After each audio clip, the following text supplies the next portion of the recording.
Do you feel like it's become impossible for you to improve your English because your life has just gotten too busy? And then years come and go and you're still at the same level? If so, you'll want to stick around because by the end of this episode, you have learned 3 lessons that'll help you finally start speaking English like this, like I'm doing right now, over the next 12 months, even if you're really busy. All right, so today we're going to do something really special here. Ethan and I have been really looking forward to doing this. We have these 3 lessons that we'll discuss that are not some crazy ideas that we came up with. These have been validated by science. These have been proven by science, and they work for any person, really. So we discovered that when we read the amazing book, Atomic Habits. And that's what we're bringing to you today. 3 lessons from Atomic Habits, each one revealing a groundbreaking idea that you can implement to become successful in this day and age of hustle and bustle and hyperproductivity. Yeah, I really loved preparing for this episode, Izzy, because I think it's perfect timing when we're recording this in January. So we've already been thinking about our objectives, things that we want to achieve in 2025. I'm sure for you guys watching this, you've probably at least thought a little bit about some resolutions, right?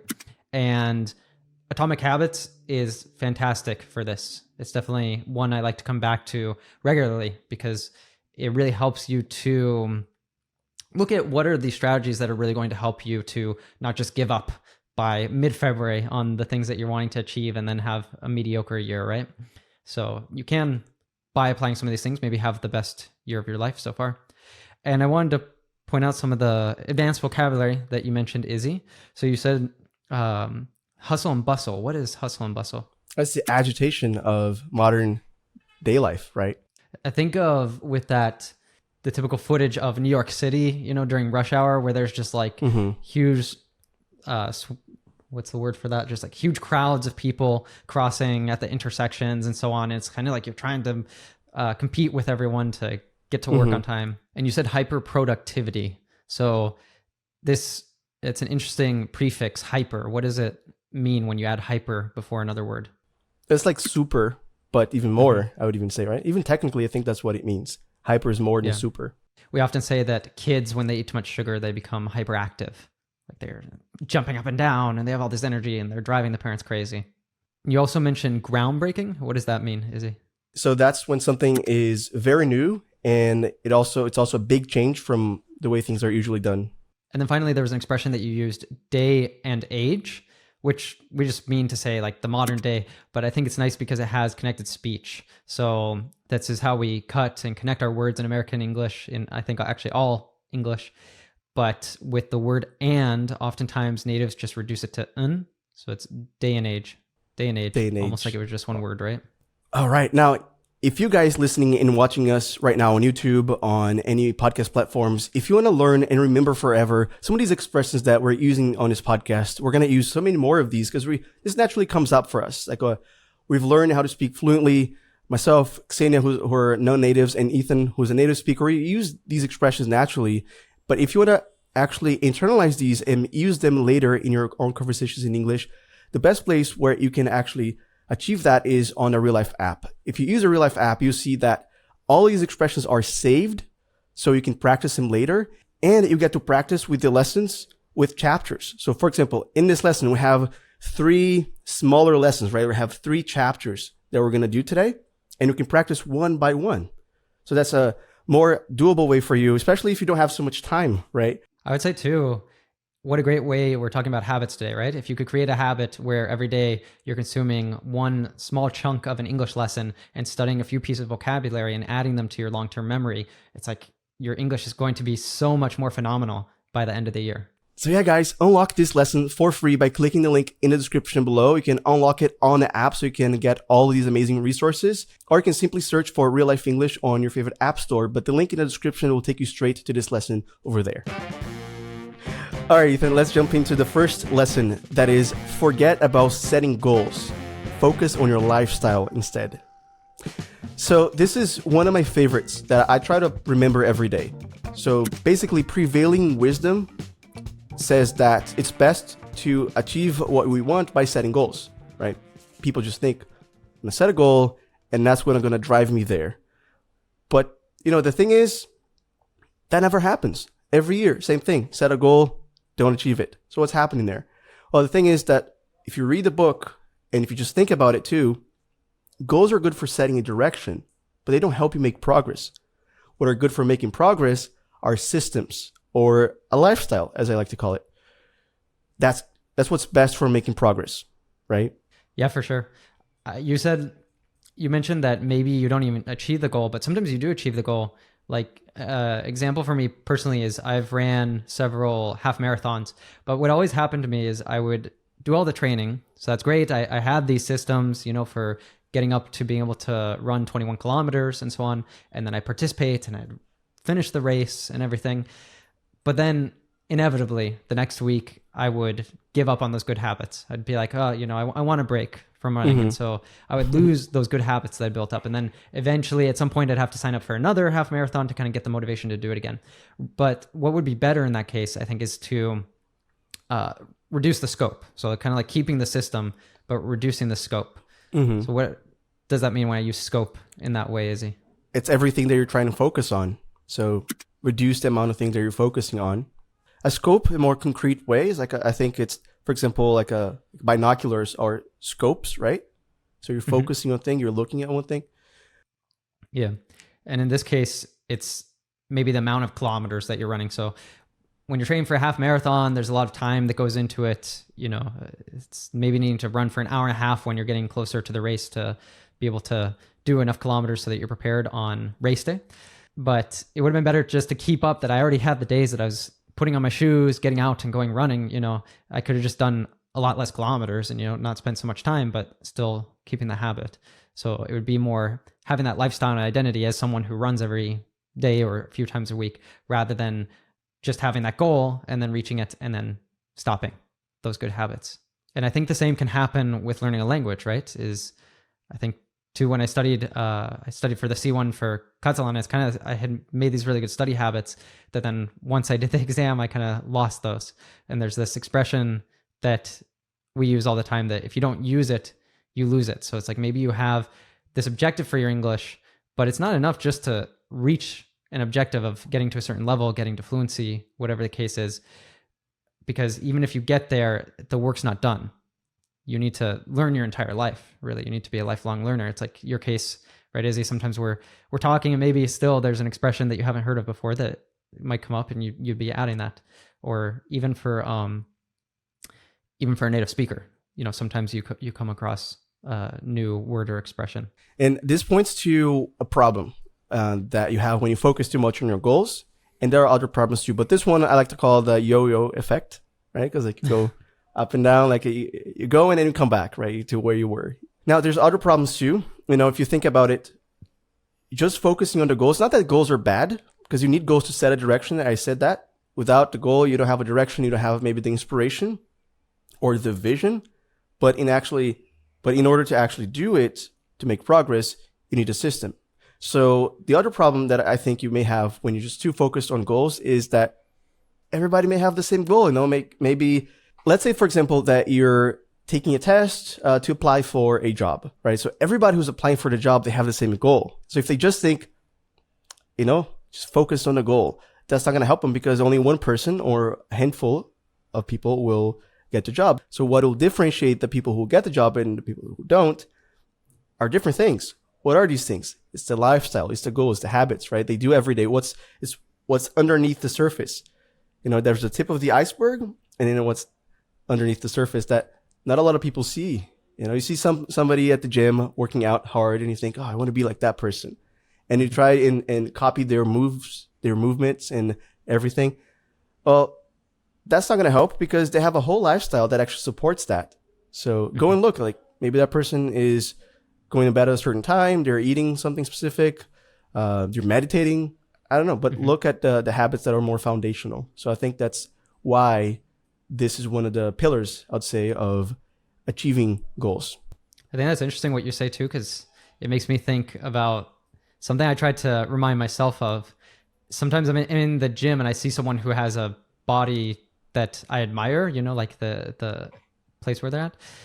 And sometimes that can be helpful to actually see, like, is it even the right objective for me? Like, is having that that like muscular of a body, the right objective for me, because they're there when I arrive and they're there still when I leave. That means they're spending a lot more time at the gym than I am. I don't want to spend that much time at the gym. Like I kind of go for a more, functional to be in shape and everything, but I don't want to spend half my day at the gym. So I think it's important to know, like, okay, is that even the right objective for me? Is that really what I desire? Am I willing to put in the hard work to get there? And the answer might be no, and that's okay. And it just helps you to, coming back to this word, it helps you to like lessen the scope to something that fits more with your life and what you ultimately want and are willing to do to achieve it. Just to give you guys a next action for each one of these lessons, we're going to give you something to think about to do next, and actually implement these. So choose a goal, do pick a goal, but then stop right there and reflect. What are the daily actions that I would need to build as habits to create this lifestyle? So to show that real quick, I just wanted to do a challenge with you, Ethan, to demonstrate, how to do this. I want to give you a goal, that people normally set. And I want you to give us some habits, maybe just one habit that would be a nice way to create that lifestyle that would help them achieve that goal. So let me give one example first. Imagine that you are a coach of a soccer team. So the goal for that coach or all coaches would be to win the championship, right? That's the whole team's goal. Focusing on the goal there is not going to help. What would be a lifestyle that would help?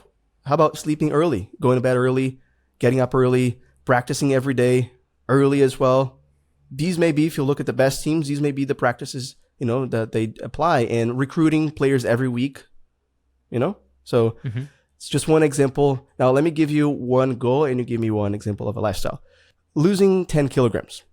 So Izzy, I think that the most typical thing people think when they're like, oh, I want to lose weight is signing up for a gym. But I think that that's, for a lot of people, it's going to be the typical thing that they get their membership and then they give up on. So I think an even better thing is to get in the habit of tracking calories. So you actually know how much you're eating. And when you do this, you can actually go a bit deeper. There's calorie calculators online, so you can see, okay, with my current weight, my body type, how much do I need to eat to lose weight? But yeah, it's just this habit of using a calorie tracker like MyFitnessPal. Nice. So yeah, in terms of lifestyle, I think that is thinking, I'm the kind of person who tracks calories, tracks all my calories. Just thinking like, I am that kind of person. That mindset will lead you to achieving that goal. How about this goal here? Get a new job. What would you do? What's one habit, one thing that you would do or one could do? Obviously, it depends so much on the job, but the first thing that occurs to me is something related to learning. So maybe it's reading every day. And I think we'll talk more about this, right? But I think for a lot of people, they think it's really difficult to read a whole book. But I think the important thing is more that you're doing just a little bit every day. So even if it's just like 5 minutes, you're reading 5 minutes every day, you're learning something new, you're gathering some new skills, and ultimately it's going to make you a candidate who stands out more. Yeah, choose a great book right in your area, and I think by reading it every day, it'll make a tremendous impact in your next job interview, believe it or not. Like, it's just crazy. And there's what you said before, it's having a small habit like that where you're reading every day, then you start seeing yourself as a reader, right? And then over time, maybe you'll get more interested in that, you'll expand it, and you'll be reading more than 5 minutes. All right, so final goal, watch movies in English without subtitles so you can understand them like 100%. What can you do if that's your goal? I think watching a Learning English with TV lesson every single day, that'll help you to get to the point where you can understand without subtitles, not to toot our own horn. Exactly. I mean, I'm saying exactly because if you do that, then you're going to learn vocabulary, right? You're going to learn corrected speech, which are the foundation for understanding natives without subtitles. Not kidding. Like, I'm not biased here. All of these thoughts about being the kind of person, I am the kind of person who does this, I'm the kind of person who does that, is really great. And that leads us to lesson number 2, which is, this is a quote from the book, just like the previous one. The first one was forget about setting goals, focus on your systems instead. I said lifestyle, but the quote is focus on your systems instead. Lesson number 2 is every action you take is a vote for the type of person you wish to become. So what's really great about this one is that it reveals how to build habits that stick. Because we just talk about the importance of building habits, but how do you do that? Well, research says from the book that you need to focus on creating a new identity first, because your behaviors, they come from your beliefs, your sense of identity. Now, to change your behaviors, how do you do that, right? Because you have your beliefs about who you are, but if that stops you from building habits, that begs the question, how can you change your identity?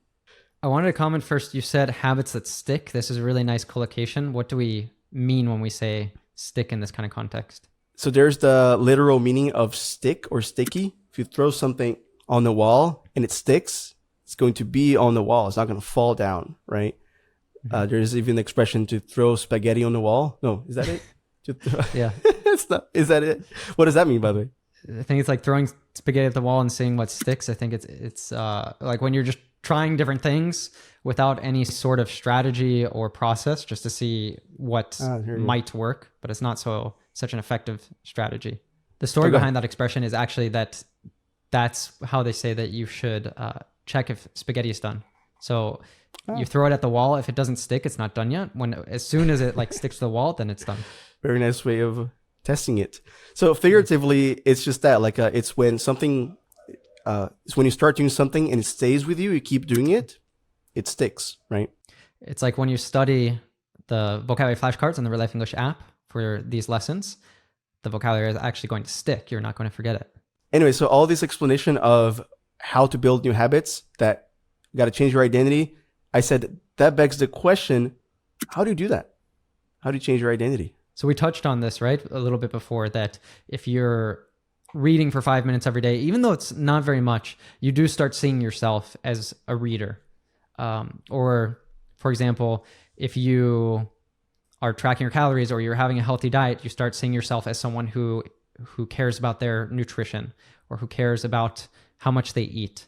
And this is a lot more powerful than just having a goal of like, I want to lose 10 pounds. It's like, no, I'm developing an identity as a healthy person, and then starting to see yourself as, okay, I'm someone who eats healthy. I'm someone who cares about their diet. You're trying to think, what kind of person am I? Right? And when you define that, it becomes so much easier. So lesson 1 and lesson 2 are deeply connected here. In this case, the next action that I would give you guys and that I try to implement too is, first, decide the type of person who you want to be. And second, prove it to yourself with small actions, just like you said, right? So the small actions are the key here. Because people, again, they try to optimize already for time, and do things for 30 minutes, 1 hour. That's not going to help you start it. But then, as the quote says, every action you take is a vote for the type of person you wish to become. It's not every big action. It's every action. Even if it's just 1 minute. There's a very nice story from the book also that a guy tried to apply this in a really extreme way. He decided to go to the gym and not work out and come back home for 30 days. So by the end of the month, he had developed a habit of going to the gym. Not even working out, developed a habit to go to the gym. So once he was there, well, in the second month, it was like, I'm here already. Let me just do something, right? So then he started doing, then he started working out. But again, he didn't need to make that like a big thing. So start small. That is how you can start to shape your identity, because you think, okay, I really am the kind of person who does that every day. It's not about how much time you spend on doing it. Yeah, we did an episode not so long ago, Izzy, where you shared how you learned English, right? And I think that this was a big part of that. The last couple of years, I've been focusing more on my Portuguese, for example, and I think that these kind of things are really important for me, is the fact that I'm making Brazilian friends here, and we get together and we speak Portuguese together. I listen to a lot of Brazilian music. I watch series. I read Brazilian books. And for learning a language, it almost is like I'm cultivating a Brazilian part of my identity. So I can see this version of myself that's like my Brazilian Ethan, my Brazilian identity. And I think that for learning any language, so you guys learning English, it's really important that you start kind of seeing that English or American, like whatever, that sort of like English speaking version of yourself, right? Very, very good point. Yeah. Because that's the thing. We're talking about behavioral psychology here, and how that's important for you to learn English if you become more aware of how your mind works, how you work. That your habits will influence your identity, and then your identities will influence your habit back. But you've got to start somewhere, right? Start with what's more actionable. Start with the habits, make them small. And what you're saying makes a lot of sense, because when I started learning English, I was all about like, I want to be the kind of person who lives and breathes English, you know, and that led me here. But I wasn't thinking I want to be fluent. It was just about getting really immersed in it. I was more concerned with, am I getting immersed in it? Maybe not even concerned, but I was more inspired by that idea. And I think that's the difference between someone who's a successful English speaker and an English learner. The successful person, we were talking about systems, right? Like they're more focused just on English is a part of my life. It's not really something I think about. It's just something that I do because I have all these things that I enjoy. I have my English speaking friends. I have maybe job, like whatever it is for you in your case. And then like the English learner is just so focused on, I need to get fluent. I need to study. I need to learn grammar. I need to pass this test. So they're more focused on these different achievements that they believe is going to reflect that they have reached some level, rather than just focusing on like, okay, let me immerse myself in the language all the time. And then just as a consequence, I'm going to get to that point where I'm an English speaker. Success as a byproduct, right? As a consequence. Totally. What does it mean, a byproduct of something? Yeah, it's when you attempt to do something and you end up creating something else, but not with the goal of creating that. It happens a lot in cooking, right? Like when you make pasta, you end up having pasta water, which is a great ingredient for cooking as well. I don't know if you know that. We're talking a lot about pasta today, but anyway, It's almost lunchtime. yeah. So for a next action, how can you implement this? Here's the 2 steps. First, decide the type of person who you want to be. And second, prove it to yourself with small wins. So let me give you one example. A few months ago, I decided that I wanted to become a better teacher, a better presenter on this podcast and just in life. So just having a goal wouldn't help. And I wanted to have this sense of identity. You know, I want to be the kind of person who can speak clearly, not get lost in my own explanations and stuff. So what's the small wins that I need here? The habits that I need on a daily basis. Improv. Started doing more improv. Vlogging. Just talking to the camera. Listening to other podcasts. That alone, you know, started to become a space where I was getting immersed in. And then suddenly I started to improve as a consequence. So, lifestyle. Amazing, Izzy. So I'm looking forward to hear what is the third thing that people should focus on, the third quote. This one is, you don't have to be the victim of your environment. You can also be the architect of it. So people probably know what an architect is, but when you use it in a sort of figurative sense, what do you mean being an architect of your environment? Another word that comes to mind is be the designer of it. You can design it, you can create it, be the creator of your environment. The person who defined it exactly how it should be. You might also hear being the victim of your circumstances, which means that there's 2 perspectives you can have. You can either say something happens to you, and you can either say, you can complain about it, right? You can say like, why does this happen to me? It's not fair, these kind of things. Or you can be proactive and say, okay, this thing has happened. What am I going to do about it? What's next actions can I take? What can I learn from this? How can I get support from others to overcome it, right? So I think that that's a really big thing, is if you don't want to just be a victim and have this, what we call a victim mentality, then you need to shift your thinking to always looking for, how can I use this? Or oftentimes we talk about, there's a really great book and notion that comes from Stoic philosophy that the obstacle is the way. So actually seeing challenges that come into your life are more like opportunities, things that can teach you something and can help you to achieve and grow. And being the architect of your environment is, when it comes to talking about habits that we're talking about today, your environment has such a huge effect. So one thing that he talks about a lot in this book is smokers, for example. A lot of people find that to be a really hard habit to kick. When we say to kick a habit, it means to stop a bad habit, right? And obviously, your environment is going to affect you a lot if all of your friends are smokers and you're trying to quit and you're spending time with the same group of friends who all smoke. It's going to make it really arduous, really difficult to kick that habit. So you might find if you can spend less time with those friends, I mean, you don't need to completely alienate them, but at least in this period that you're trying to quit, you can spend less time with them, and maybe you join a running club and you're hanging out with people who have a healthier lifestyle and, you know, eat well and don't smoke and so on.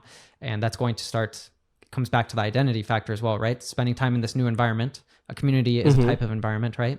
It's going to help you to develop this identity as I'm not a smoker, I don't smoke, and I take care of my body. That's amazing. Because like really, we need willpower to walk the path, right, that we want to walk. But we can design the path too. Like it doesn't have to be hard or so difficult. Design your path. This reminds me of even another quote. I don't know who said this, but it's like, life doesn't happen to you, it happens for you. Or even maybe by you. If you think about like you're the author of your life, like it happens by you. So it doesn't matter where you are right now. Start from where you are. If you're trying to become fluent in English, have that goal in mind. Get immersed in a lifestyle that actually is what we call lifestyle English, right? Live and breathe English, and design your path, design your environment so that helps you. For example, I try to get more focused at work by leaving my phone far from me. And if you're noticing that you're trying to get more focused practice done, on your computer or somewhere else, and you're not being able to because you're getting too distracted by your phone, do the same, get rid of the cue, the thing that triggers you to get distracted. We're going to talk about the behavioral psychology in this, that is the habit loop. So with any habit that you have, bad habit or good habit, the same 4 steps will happen. First, there will be the cue, then the craving, then the response, and finally the reward. So let me give you one example of how this happens with a bad habit of eating cookies.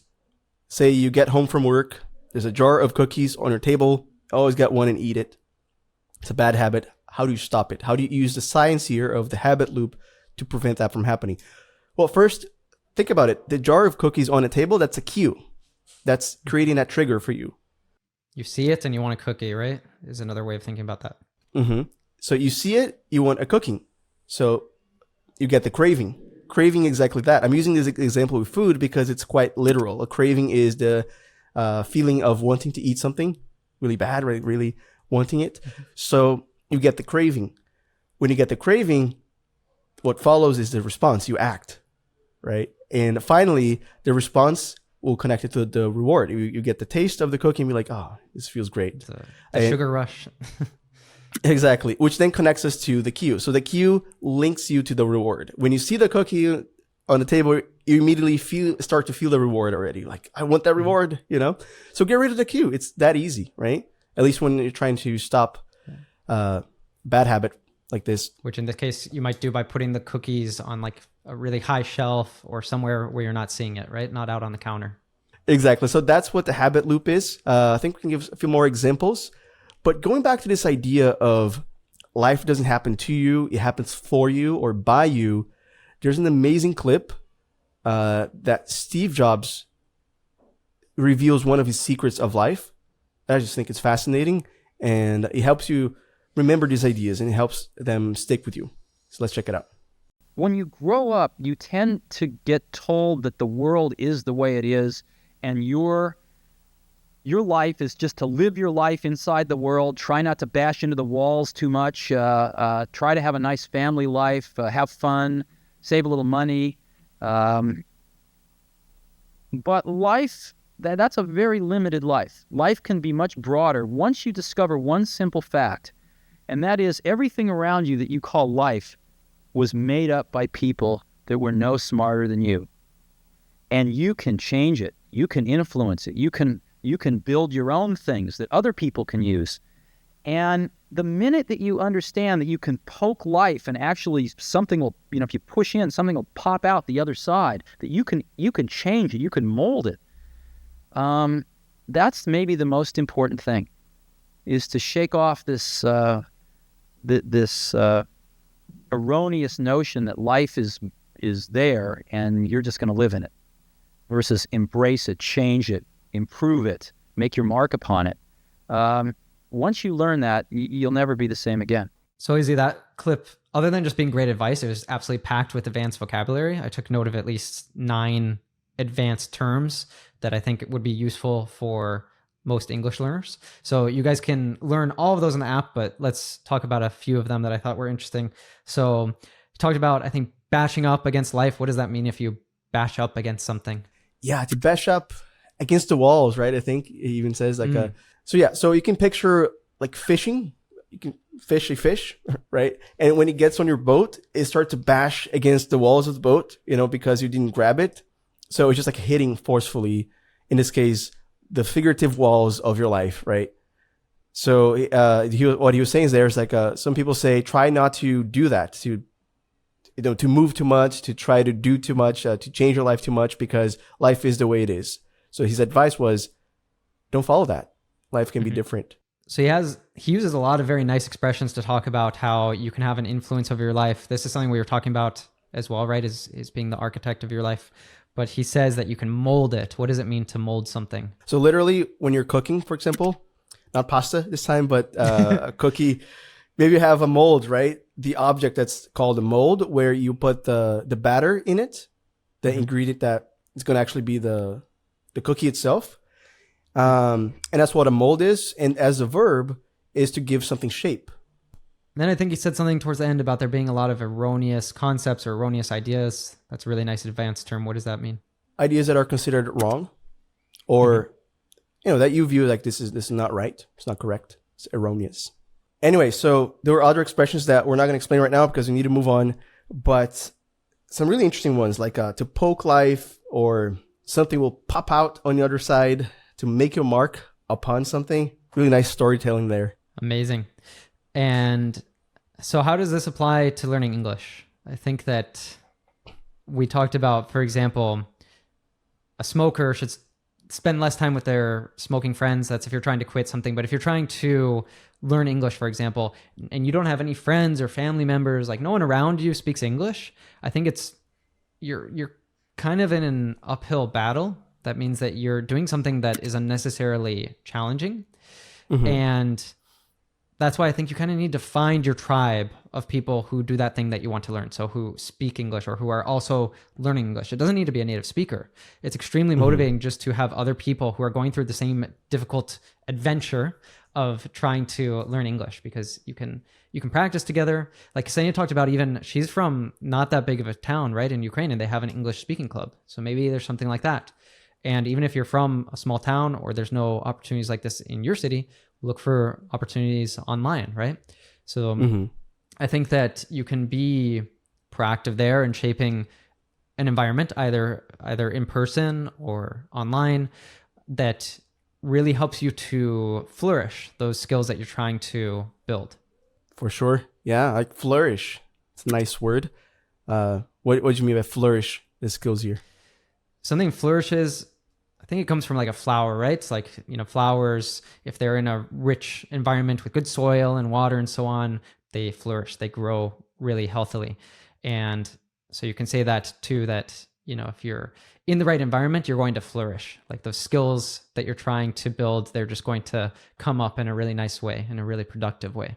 And that makes me think also of some other tips that I could give. So for example, we talked about developing small habits first, small actions.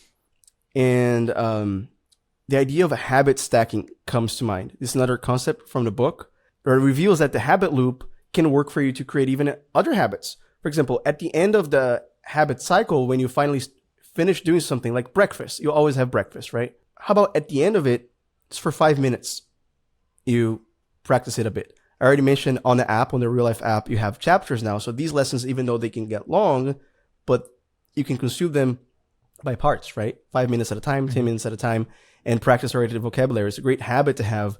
And if you always do that after a certain activity that has already been implemented in your life, like breakfast, like a meal, it's going to be much easier for that to work as a cue for a new habit. It's like finish breakfast, it's practice time. It's funny you say that. I actually have that one for myself, but it's when I go to the gym, I listen to podcasts usually in Portuguese. So it's kind of like arrive at the gym. That's the established habit, right? Throw in my headphones, put on a podcast in Portuguese. So like it's something I was able to build on something that I was already doing. I think another great example that he shares in the book is like if you're trying to get a running habit, it's good to put out your running shoes at night so that they're already ready for you to go in the morning. You don't have that extra resistance on top of it. It makes it easy, right? And this phrase, make it easy, it is one of the steps that he says, referring to the habit loop, that for each one of those steps, you got to improve that somehow. So with the first step, if you want to create a good habit, Q, what do you do if you want to create a good habit? Make it obvious. As you said, make it obvious, like your shoes right there. So craving, make it attractive, right? Leave your shoes clean, I guess, you know, and also maybe put your socks there. You know, that's attractive. Like you can easily do it. For me, I think it would be more like if you're going out on a run, you have like that playlist you always listen to when you go out on a run, you know, because it's the one that gets you psyched up. So you're looking forward to listen to that. Or even for me, I don't really like going to the gym, but I do look forward to listening to a podcast in Portuguese. So I think your example is better. It's actually the thing. And anyway, so for the response step, make it easy. So in this case, yeah, reduce the scope. Run for 5 minutes. That makes it easier for you. And reward, make it satisfying. So these are all connected too, because you said like if you listen to a podcast, that makes it attractive, but also satisfying. But some people do implement that good old tactic of eating something they enjoy a lot at the end. Mm-hmm. That gives them that sense of reward. That works too, but make sure that it is rewarding the habit they try to create. I think a big thing too that you'll find that happens with learning a language is, for example, if you listen to this podcast and you're studying the vocabulary flashcards, right? What's going to feel really satisfying is later when you get into conversation, it's like, oh, I got to use that new word that I just learned. Like, I love that anytime that happens, that I learn a word in Portuguese and then there's the opportunity to use that in a conversation. Because it's like, oh, like I get to use this new word, this new expression. Mm-hmm. And this reminds me of a message that we received from one of our learners, from one of our students and users of the app, that they're talking about English learning and vocabulary learning as something that is fundamental to them. And they use the app to do that. Let's now do a shout out to this person called Jill. All right, so Jill says, this app is really helpful to memorize new words, expressions, and idioms by the method of flashcards. It works. I can use them if I have to wait at my hairdresser or my dentist or wherever I have time. Plus, every single week, there is an interesting topic. The teachers encourage you to use your English without fear. I've been excited to listen to the next podcast. Oh yeah, Jill. So what I really love there is it's a great representation of what we were talking about earlier about lifestyle too, right? So designing that lifestyle that, you know, when I have to do something boring, like wait at the dentist, I can study my English and like suddenly it's something that becomes more satisfying for you, right? And again, the RealLife app helps you do that because you don't have to think like where I'm going to get my English, where I'm going to get my English practice, right? So again, the link is in the description if you guys want to try that out. And you're going to go straight to this lesson by clicking it. And you're going to practice all the amazing vocabulary that we used today. All right, Ethan, this was amazing. Like I already said, I love this book, Atomic Habits. We keep talking about it. Maybe if you guys are fans, if you've listened to us talk about it many times, it's because it's so foundational for changing your life, transforming. I know you guys are here exactly for that, right? If you're here, you're thinking, my life is a certain way right now. There's just status quo. I want to change that. Just like Steve Jobs said, I want to live a different life. I want to improve it. I want to get a new job. As we say here, I want to use my English as a doorway to my greatest life. So start here. Start with small habits, right? Or atomic habits. It's called Atomic Habits because it's literally like super micro habits, right? But also really powerful. Yeah, and if you're enjoying these lessons, a free way for you to support us is, of course, if you're on YouTube, hitting that subscribe button and the bell down below, and also the like button, because this helps YouTube to know that you are getting a lot out of these lessons, so it can recommend it to more learners, and that way we can all have fun learning together. Likewise, if you are listening to this on Spotify, Apple Podcasts, or any other streaming platform like that, be sure to follow us so you don't miss any new lessons, and give us a 5-star review for the same reason that other people can take their English to the next level with us. And finally, to get the absolutely best experience with these lessons, be sure to download the RealLife English app for free by clicking the link down in the description below or searching for us in your favorite app store. All right, Ethan, thank you so much for joining me today. And thank all of you guys who are watching and listening to us. And as we always say on this podcast, no matter what divides us, that which unites us is far greater. 1, 2, 3. Yeah. Have you ever been watching a movie in English with other people and suddenly a scene comes up and everyone is laughing? And you're there just pretending that, you know, you find it funny too, but deep down you're just thinking like, I don't get it. That sucks, right? Well, that ends today because Ksenia and I will help you finally be able to watch movies and series in English without missing the jokes. We reacted to some really hilarious clips and analyzed what makes them funny. And by the way, that's when your mind will be like, and you think, now I get it.